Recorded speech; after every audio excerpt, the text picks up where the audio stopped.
मंत्री एवं कांग्रेस के वरिष्ठ नेता कौल सिंह ठाकुर ने जहरीली शराब मामले पर प्रदेश सरकार पर एक बार फिर से जुबानी हमला बोला है। कौल सिंह ठाकुर ने कहा कि राज्य की भाजपा सरकार 4 वर्षों तक सोई रही और 7 लोगों की मौत के बाद जागी है।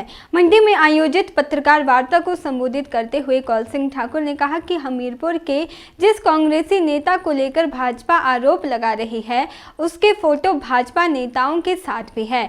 यदि कोई फोटो खिंचवाता है तो इसका मतलब यह नहीं होता है कि उसे किसी तरह का संरक्षण प्राप्त हो। कौल सिंह ठाकुर ने कहा कि सरकार खुद शराब माफिया को संरक्षण दे रही है। उन्होंने एक बार फिर से अपनी बात को दोहराते हुए कहा कि सरकार को इस पूरे मामले की हाईकोर्ट के जज से जांच करवानी चाहिए ताकि दूध का दूध और पानी का पानी हो जाए। उन्होंने कहा कि 4 वर्षों तक सरकार खुद भी सोई रही और पुलिस व आबकारी एवं कराधान विभाग भी सोया रहा। प्रदेश में अवैध शराब का कारोबार खूब फलता फूलता रहा, जिसका परिणाम 7 लोगों की मौत के रूप में मिला है। जहरीली शराब से यहाँ 7 आदमी मारे गए और 12-13 घायल अभी दाखिल है हॉस्पिटल में। मैंने कहा था हाई कोर्ट के जज की इंक्वायरी कराया जाए कि भाई ये 4 साल तक ये सरकार क्या करती रही, ये शराब कैसे बनता रहा, क्या इनकी नजर में नहीं आया? 3-4 फैक्ट्रियां शराब की मिली। अब एक ही बात कहते हैं जी ये अग्निहोत्री के साथ उसका फोटो है, ठाकुर कौल सिंह के साथ फोटो है, आशा कुमार के साथ फोटो है, उसका फोटो तो धूमल के साथ भी है। जिला परिषद का सदस्य लेकर के झुमल को उसने जो है वहाँ इनकी जिला परिषद सरकार बनाई, जिला परिषद की बनाई वहाँ।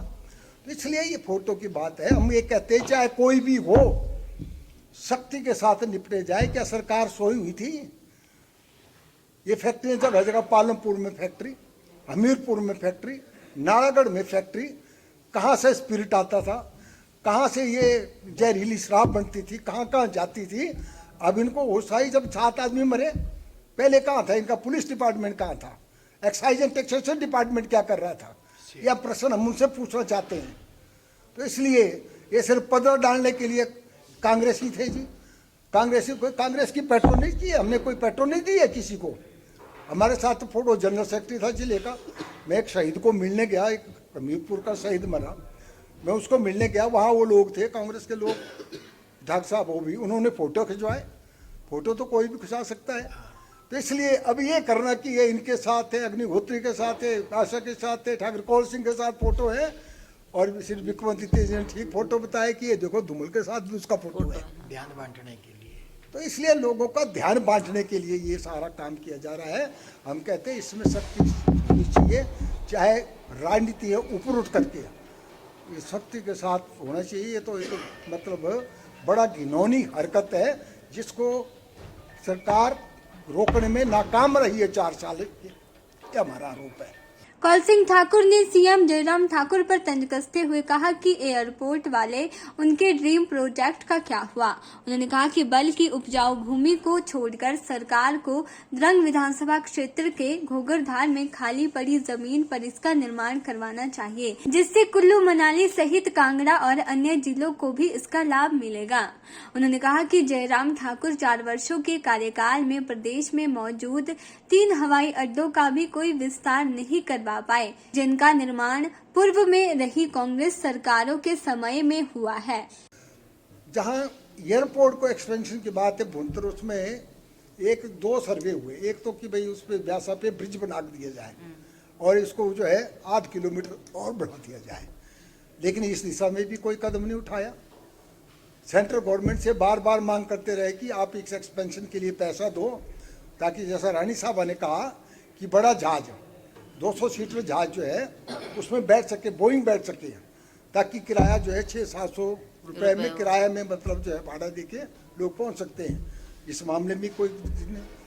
कांगड़ा एयरपोर्ट राजा वीरभद्र सिंह ने बनाया अपने पैसे से, और उसके बाद एक्सपेंशन की बात आई, जयराम जी ने एक्सपेंशन के मामले में कोई मामला नहीं उठाया है। और इनका ड्रीम प्रोजेक्ट, बल का ड्रीम प्रोजेक्ट इंटरनेशनल, ये मेरा ड्रीम प्रोजेक्ट है, सबसे पहले यही कहा था जयराम जी ने। उनका ड्रीम प्रोजेक्ट कहाँ गया? ये प्रश्न तो आपको जयराम से पूछना चाहिए, क्योंकि सरकार उनकी है, मोदी जी की सरकार है, हम तो पोजीशन में बैठे हैं। तो इसलिए मुझे आपसे निवेदन करना है हमने कहा था कि ये बल की जमीन उपजाऊ है, वहाँ किसान जो है इसका विरोध भी कर रहे हैं।